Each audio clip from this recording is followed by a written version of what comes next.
In the high-voltage neon pulse of the digital city, every heartbeat is a countdown to a life-changing revelation. We bring you the electric reality of survival and the hidden stories that only emerge when the sun goes down. Subscribe today and keep your finger on the pulse of the night. My daughter coded twice on the operating table while her husband was at a steakhouse in Vegas celebrating with his girlfriend. I found out at midnight. By sunrise, I had taken everything he had. 48 hours later, he was in handcuffs. Please like and subscribe to Eclipse Vengeance and tell me in the comments which state you are watching from. I want to know how far a father's justice can travel. My name is Gerald Harmon. I am 67 years old. For 35 years, I built a regional logistics company from a single truck and a borrowed warehouse in Columbus, Ohio, into a network that moves freight across 14 states. I have negotiated contracts with men who had more lawyers than I had employees. I have survived recessions, a hostile takeover attempt, a flood that destroyed our main depot, and a divorce that nearly broke me in two. I thought I had been tested by everything life could throw at a man my age. I was not prepared for the phone call that came on a Tuesday night in November. I was in my study going over quarterly reports when my cell phone rang. The number on the screen was my daughter's home landline, which was strange because my daughter never called from the landline. She always called from her cell. I answered before the second ring. The voice on the other end was not my daughter. It was a woman who identified herself as a charge nurse at Riverside Methodist Hospital. She told me my daughter had been brought in by ambulance 40 minutes ago. She told me my daughter had collapsed at home and that her heart had stopped twice before the paramedics stabilized her. She told me my daughter was in surgery. She told me she was asking me to come as soon as possible. I do not remember what I said. I remember hanging up the phone. I remember standing in the middle of my study for a moment that felt like it lasted an hour. Then something in me switched off the part that felt things and switched on the part that moves. I called my driver. I grabbed my coat. I was out the door in 4 minutes. During the drive to the hospital, I called my son-in-law, a man named Preston Webb, 9 times. Every call went to voicemail. His recorded voice was smooth and confident, the voice of a man who spent a great deal of time thinking about how he sounded to other people. He told me to leave a message and he would return my call at his earliest convenience. At his earliest convenience, my daughter's heart had stopped twice, and her husband could not be bothered to pick up his phone. I arrived at Riverside Methodist at 11:40 in the evening. I walked to the surgical floor and found a waiting area with plastic chairs and fluorescent lights, and a television mounted high on the wall, playing a cable news program with the sound turned off. I spoke to the nurse at the desk. She looked at me with the careful, practiced expression that hospital staff use when they do not want to tell you how bad it is before the doctor can. The surgeon came out at 12:30 in the morning. He was a tall man with exhausted eyes and a last name I cannot spell. He sat across from me and he explained that my daughter had experienced a severe cardiac event caused by an undetected condition that had been developing silently for years. He explained that they had performed emergency surgery and that she was stable for the moment, but that the next 72 hours were critical. He explained that she would need to remain in the intensive care unit and that another procedure might be necessary depending on how she responded overnight. I listened to everything he said. I asked the questions I needed to ask. Then I asked the question I had been holding back. "Where is her husband?" I said. "Has he been notified?" The surgeon looked at the nurse who had walked over to join us. The nurse looked at her tablet. "We have been calling the emergency contact number on file," the nurse said. "The number goes to voicemail each time. We left 3 messages." I nodded. "He is not here," I said. It was not a question. "No, sir," she said. "He has not been in contact with us." I thanked them both. I walked down the hallway to the men's room. I stood at the sink and ran cold water over my wrists the way my own father had taught me to do when I was a boy, and the world was pushing too hard against me. Then I dried my hands, straightened my jacket, and walked back to the waiting area. I called Preston again. Voicemail again. I opened the location app on my phone. When my daughter and her husband had gotten married 3 years ago, the 4 of us had set up a shared family location feature so we could all see each other in an emergency. It was my daughter's idea. She was thoughtful that way, always thinking about connection, about safety, about making sure the people she loved could find each other when it mattered. I looked at the map. Preston was not home. Preston was not at a hospital. Preston was not anywhere in Columbus. The blue dot that represented my son-in-law was sitting still inside a location called the Golden Rack Steakhouse and Lounge in Las Vegas, Nevada. Las Vegas. I stood there in the waiting room of the hospital where my daughter was fighting for her life, and I looked at that blue dot and I felt something happen inside my chest that had nothing to do with grief and everything to do with clarity. The kind of clarity that comes when the fog of shock burns away, and what is left underneath is cold, clean, and absolutely certain. I called my assistant, a woman named Dorinda, who has worked with me for 22 years and who I trust more than almost any person alive. I called her at 12:55 in the morning. She answered on the second ring. She did not ask why I was calling at that hour. She just said, "Tell me what you need." I told her my daughter was in the ICU. I told her Preston was in Las Vegas. I told her I needed to know everything about what Preston Webb had been doing for the past 72 hours. I told her I needed it by morning. Then I sat down in one of the plastic chairs and I waited. The waiting was the hardest part, not because I was afraid, though I was afraid, in the way that a man is afraid when the thing he loves most in the world is behind a set of double doors he cannot pass through. The waiting was hard because my mind would not stop working. It kept pulling at threads. It kept asking questions I did not yet have answers to. Preston Webb had come into my daughter's life 4 years ago. He was a financial advisor with a regional firm. He was well-dressed and articulate, and he had a way of making whoever he was talking to feel like the most important person in the room. My daughter had brought him to Sunday dinner 6 months after they started dating. He had shaken my hand firmly and looked me in the eye and told me he admired what I had built with my company. He had asked intelligent questions about logistics and freight markets. He had helped clear the table without being asked. I had liked him. That was the thing I kept coming back to in that waiting room. I had liked him. My daughter had told me once that what she loved most about Preston was that he made her feel safe. She had said it quietly, almost to herself, looking out the window of my kitchen on a Sunday afternoon.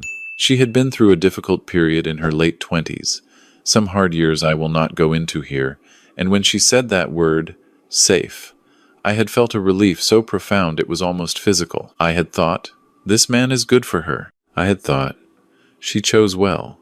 I was sitting with that memory when Dorinda called me at 4:47 in the morning. "Gerald," she said. Her voice had an edge I had only heard a few times in 22 years. "I need you to listen carefully because some of this is going to be hard to hear." I told her I was listening. Preston had flown to Las Vegas 2 days ago on a Tuesday morning flight. He had not told my daughter he was going. As far as my daughter knew, he was on a 2-day business trip to Cincinnati to meet with a client portfolio group. He had told her this on Monday evening. He had kissed her goodbye on Tuesday morning. He had not gone to Cincinnati. He had gone to Las Vegas with a woman named Courtney, who worked as a marketing coordinator at his firm, and who had been, according to 3 separate sources Dorinda had already contacted, romantically involved with Preston for at least 14 months. 14 months. My daughter's heart had given out in the kitchen of her own home while her husband was at a steakhouse in Las Vegas with his girlfriend of over a year. Dorinda was not finished. She had also pulled Preston's personal financial records, which she was able to access through channels I will not detail here. What she found was that over the past 18 months, Preston had been quietly and systematically liquidating joint investment accounts that he managed on behalf of both himself and my daughter. He had been transferring the proceeds in small amounts, structured to avoid automatic reporting flags, into a personal account that my daughter did not know existed. The total transferred was $230,000. He was not just cheating.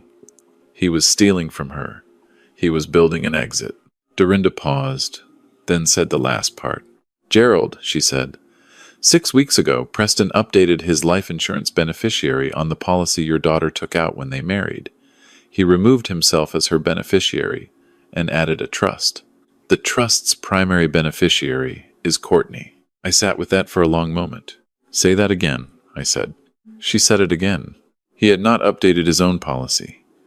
He had updated hers, the policy that paid out in the event of my daughter's death. He had redirected the benefit away from himself, which would have been suspicious if she died, and into a trust that flowed to his girlfriend, which was cleaner, which was harder to trace, which was the kind of thing a man does when he is not planning to be around to answer questions. My daughter had coded twice on that operating table. I stood up from the plastic chair. I walked to the window at the end of the hallway, and I looked out at the Columbus skyline beginning to lighten at the edges with early morning gray. My reflection looked back at me from the glass. 67 years old, gray at the temples, bifocals in my breast pocket. A man that Preston Webb had probably calculated was too old, too sentimental, and too slow to catch him. He had never done business with me. I called Dorinda back. "Find me a corporate attorney who handles fraud," I said. "Have them at my office by 8.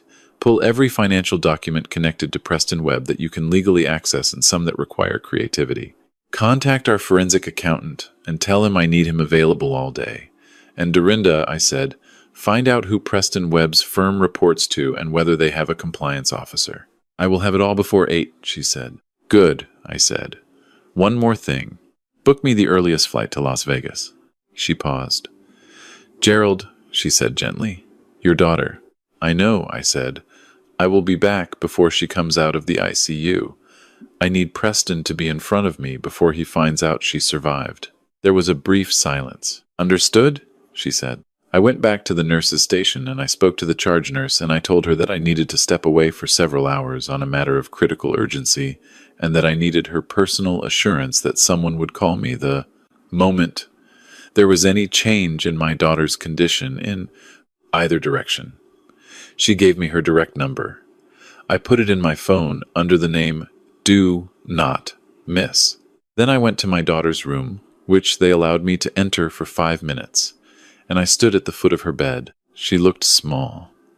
She had always seemed larger to me than she actually was because she was loud in the best way, full of opinions and laughter and the specific energy of a woman who had decided at some point to take up exactly the amount of space she was entitled to.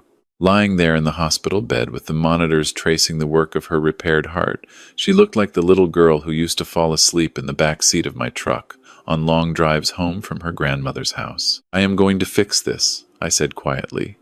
"I am going to fix all of it. You just stay." Then I left. My flight landed in Las Vegas at 9:20 in the morning local time. My head of security, a retired federal agent named Warren who had been with my company for 11 years, met me at the arrivals gate. I had called him from the airport in Columbus. He had the information I needed on a tablet in his hand before I had finished shaking his. Preston and Courtney had checked into a hotel on the Strip under Preston's name. They were booked through Thursday. According to the hotel's public social media check-ins and Courtney's own Instagram, which was set to public, they had been at the Steakhouse the night before, then at a club, then back to the hotel. Preston had posted nothing. Preston was careful that way. He let her document the trip. He kept his own hands clean. Courtney did not know my daughter was in the hospital. Based on the timestamps of her posts, she had been awake and uploading photos at 2 in the morning while my daughter was in surgery. She was not a villain. She may not have known the full shape of what Preston was doing. I decided to reserve judgment on her and focus on what I knew with certainty. Preston knew his wife had a heart condition. He had been to the cardiologist with her 8 months ago when the first warning signs had appeared. He had sat in that office and he had heard a doctor explain that my daughter needed to manage her stress levels carefully and maintain a consistent medication schedule. He had held her hand in the waiting room after. He had told her he would be there for everything. 8 months ago, he was already 14 months into his affair. I did not go to the hotel. Instead, Warren drove me to a quiet conference room at a law office that Dorinda had arranged, and I spent the next 4 hours on calls and in meetings, working through what I was going to do and in what order. The first call was to the compliance department of Preston's firm. I spoke to a senior compliance officer, and I told him that I had documentary evidence that one of his firm's advisors had been conducting unauthorized transfers from a joint client account over a period of 18 months. I told him the total amount. I told him I had the account records. I told him I was giving him a professional courtesy call before I contacted the SEC. The compliance officer asked me to please hold. He was back in less than 4 minutes. He thanked me for calling. He told me the matter would be escalated immediately. He told me the advisor's access to all client systems would be suspended pending investigation within the hour. Within the hour. The second call was to my attorney, who conferenced in a fraud specialist she had brought up from her firm's white-collar division. We discussed the insurance beneficiary change. The fraud specialist explained that changing a spouse's life insurance beneficiary without their knowledge or consent, particularly in a manner that directed the benefit toward a third party connected to an undisclosed relationship, created significant exposure for criminal fraud charges in the state where the policy was issued, which was Ohio. She told me she would have the documentation filed with the appropriate authorities before end of business. The third call was to a contact I have at a regional news desk. I did not ask for a story. I simply made sure that the right person knew that a story might be developing and that they should watch the public court records over the next 48 hours. That was all. I did not need to do more than that. By 2 in the afternoon, Preston Webb's professional life had ceased to exist. His firm had suspended him. His access to client accounts was frozen. His securities license would be flagged by end of day, pending the investigation. Every credential he had spent 15 years building was in the process of being dismantled with the cold efficiency of institutional machinery that, once set in motion, does not stop. Warren got the call at 2:30. He just tried to use his corporate card at the hotel restaurant, Warren said. Declined. He tried a second card. Also declined. He's been on his phone for the past 20 minutes. He went up to the room. He came back down. He went to the front desk. Whatever he found out at the front desk, he did not like it. What did he find out at the front desk? I said. Warren almost smiled. That his room is paid through tonight only, Warren said. The corporate account the reservation was charged to has been flagged. The hotel needs a new form of payment for the remaining nights. His firm's corporate card is no longer valid. I told Warren to get the car. We pulled up to the hotel entrance at 3:15 in the afternoon Las Vegas time. I walked through the lobby in the suit I had been wearing since the night before, past the slot machines and the cocktail waitresses and the tourists with their plastic cups, and I found Preston Webb sitting on a low leather sofa near the concierge desk with his phone pressed to his ear and an expression on his face that I recognized immediately. It was the expression of a man who has just discovered that the floor he was standing on was not solid ground. He looked up when I stopped in front of him. For a moment he said nothing. His mouth opened slightly. The phone lowered from his ear. "Gerald," he said. His voice was still smooth, but there was a crack in it, very fine, like a hairline fracture in something that had seemed strong. I sat down across from him. I did not raise my voice. I have never needed to raise my voice to make a point. "Your wife coded twice last night," I said. "She is in the ICU at Riverside Methodist. She has been there since before midnight." I watched the information register on his face. Whatever calculation was running behind his eyes, it was fast and it was ugly to watch. "I tried to call you," he said. "I saw the missed calls this morning. I was going to call back. I have been dealing with a situation with my cards, and I think there has been some kind of mistake with the firm, and—" "Stop," I said. He stopped. "I know about Courtney," I said. "I know about the account transfers. I know about the insurance beneficiary change. I know about the cardiologist appointment 8 months ago, where a doctor told you that your wife's condition required careful management. I know that you understood what stress and disruption could do to her heart, and I know that you chose to continue anyway. I know all of it, Preston. Every transaction, every message, every decision you made over the past 14 months. He stared at me. "My attorneys filed paperwork this morning," I continued. "The compliance department at your firm was notified at 10 o'clock. Your license is being flagged as we speak. The insurance fraud documentation is with the Ohio authorities. Your cards are declined because the accounts connected to your firm have been frozen pending investigation. You have been suspended. And the story about all of this is going to be on the regional news desk by tomorrow morning." He was very pale now. "Gerald," he said, "listen, I know how this looks. I know you are upset, and you have every right to be, and I want to explain. You changed her beneficiary," I said. The sentence landed in the space between us, like something dropped from a very great height. He said nothing. "You sat in that cardiologist's office," I said. "You held her hand. You knew what her condition was. And then you changed the beneficiary on her life insurance to a trust that flows to the woman you have been with for over a year. My daughter's heart stopped twice last night. Twice. And you were here." He opened his mouth. The money you transferred out of the joint accounts, I said, is being traced. The transfers will be reversed. The personal account you moved it into has already been identified. Whatever you thought you were building, Preston, it is gone. There is no exit anymore. There is no new life waiting. There is only what you did and the accounting that comes with it. He looked around the lobby as if he was searching for a way out that did not exist. When he looked back at me, his face had changed. The smoothness was gone. What was underneath it was not pleasant. You cannot prove I intended anything, he said. His voice was low and flat. Whatever you think you know, a financial advisor restructuring accounts is not a crime. People update insurance beneficiaries all the time. You have nothing that says I wanted her to. 2 detectives from the Columbus Financial Crimes Unit would like a word with you, Warren said. We both turned. Warren was standing 2 feet away. Behind him were 2 men in plain clothes who had just walked through the hotel entrance. One of them held up a credentials case. Preston Webb, the taller one said, we have a warrant for your arrest on charges of felony financial fraud and a material hold request pending a joint investigation with the Insurance Fraud Bureau. We would like you to come with us. Preston stood up slowly from the sofa. His face was completely blank now, every expression wiped clean, and what remained looked like the face of a man seeing clearly, perhaps for the first time, the full distance between where he thought he was going and where he had actually arrived. He looked at me one last time. She was going to leave me anyway, he said. His voice was almost quiet enough to be private. She had been pulling away for months. I was not going to get anything. I was just trying to protect myself. I looked at him for a long moment. 67 years old. I've known men like Preston Webb my entire career. Men who confuse protecting themselves with destroying someone else.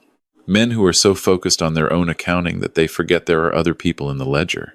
You tried to protect yourself, I said, from a woman who loved you.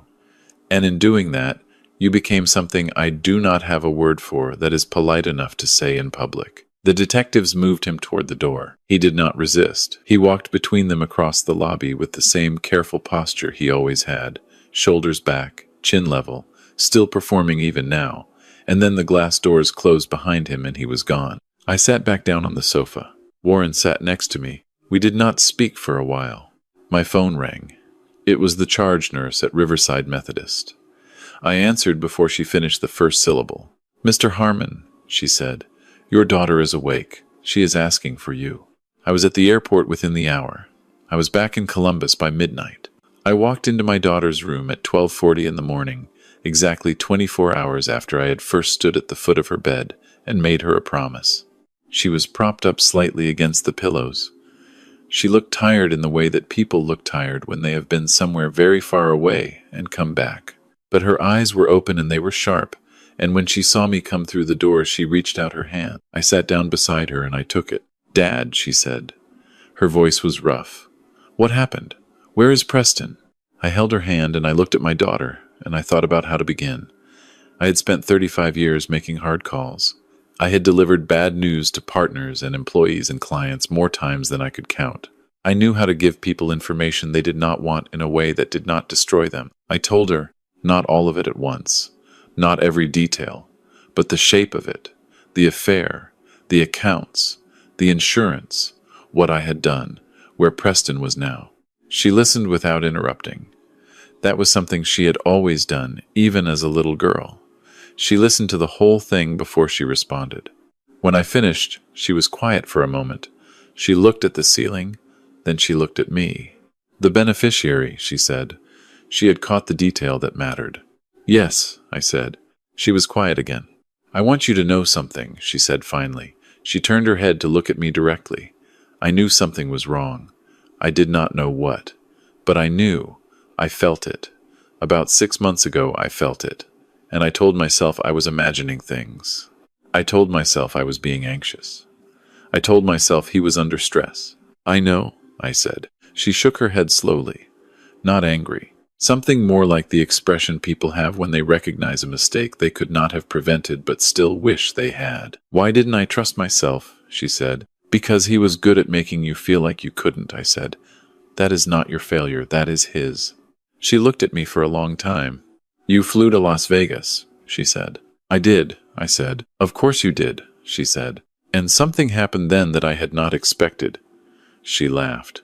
A short, rough sound that probably hurt her chest, but real, genuine, the laugh I had known since she was 4 years old and had just figured out a joke. "You are the most terrifying man I have ever known," she said, "and I mean that as the greatest compliment I can give." I squeezed her hand, and I did not say anything because there was nothing to say that the moment did not already contain. The months that followed were hard.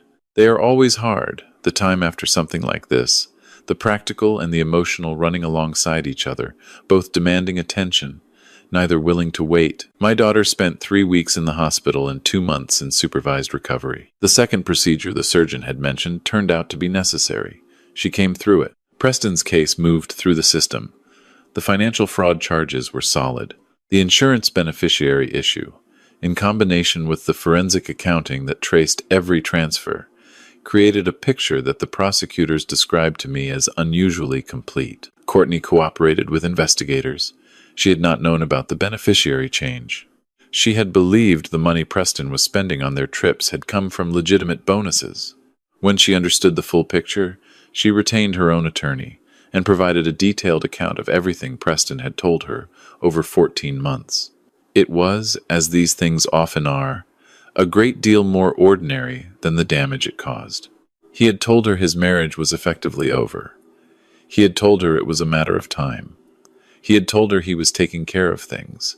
Preston Webb is awaiting sentencing. His attorneys attempted a plea arrangement that fell apart when the prosecution declined to reduce the primary charges. He will likely spend several years in a federal facility.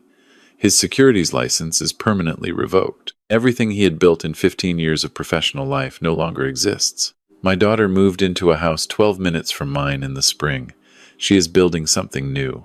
She went back to the landscape architecture practice she had put on hold when she married Preston, telling herself at the time that she was making a choice freely. Now she knows it was a compromise she paid for slowly, the way people pay for compromises, without noticing the cost until the balance comes due. She is not paying that way anymore. Last month, she called me on a Sunday afternoon, which is when she usually calls, and she told me she had taken on her first large commission, a public park redesign for a city in the next county over. She was excited in the way she used to be excited before the years with Preston had quieted her down. I sat in my kitchen and I listened, and I did not say much because she did not need me to. When she finished telling me about it, she said, "Dad, can I tell you something?" "Of course," I said. "I used to think being strong meant not needing help," she said. "I used to think that asking someone to step in for you was the same as failing." I listened. "That night in the hospital," she said, "when I woke up and you were there, you had already done all of it. You had already fixed it. And I did not feel like I had failed. I felt like I was not alone. Those are different things. I understand that now." I did not trust myself to speak for a moment. "You were never alone," I said. "I know," she said, "but now I know it, if that makes sense." It made all the sense in the world. I want to say something directly to you now. You who have been listening to this from wherever you are sitting or driving or working. You might be thinking this story is about a rich man with resources and connections, and that you could not do what I did because you do not have what I have. But that is not what this story is about. This story is about paying attention. It is about the moment you feel something is wrong, and you trust that feeling instead of explaining it away. It is about knowing that the people who try to make you doubt your own instincts are often the ones who benefit most from your confusion. It is about what happens when you stop waiting for the situation to get better on its own, and you decide instead to understand it completely. Most of the damage Preston Webb did, he did in the space created by silence. By the assumption that no one was watching, by the confidence that the people around him were too trusting, too distracted, or too afraid of what they might find to actually look. Look, pay attention, ask the questions that feel uncomfortable. Trust the feeling in your chest that says something is not right before your mind has caught up to what your instincts already know. And if someone you love is ever in that hospital bed, fighting to stay, and you find out that the person who was supposed to be beside them is somewhere else entirely, doing something that cannot be explained or forgiven, do not wait. Do not hesitate. Do not give them the chance to build another story. Move fast. Document everything. Close every door before they know the house is on fire.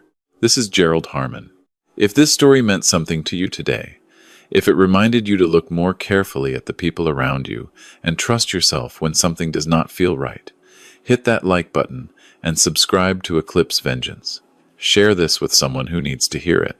Leave me a comment and tell me which state you are watching from. I want to know how far the truth can travel.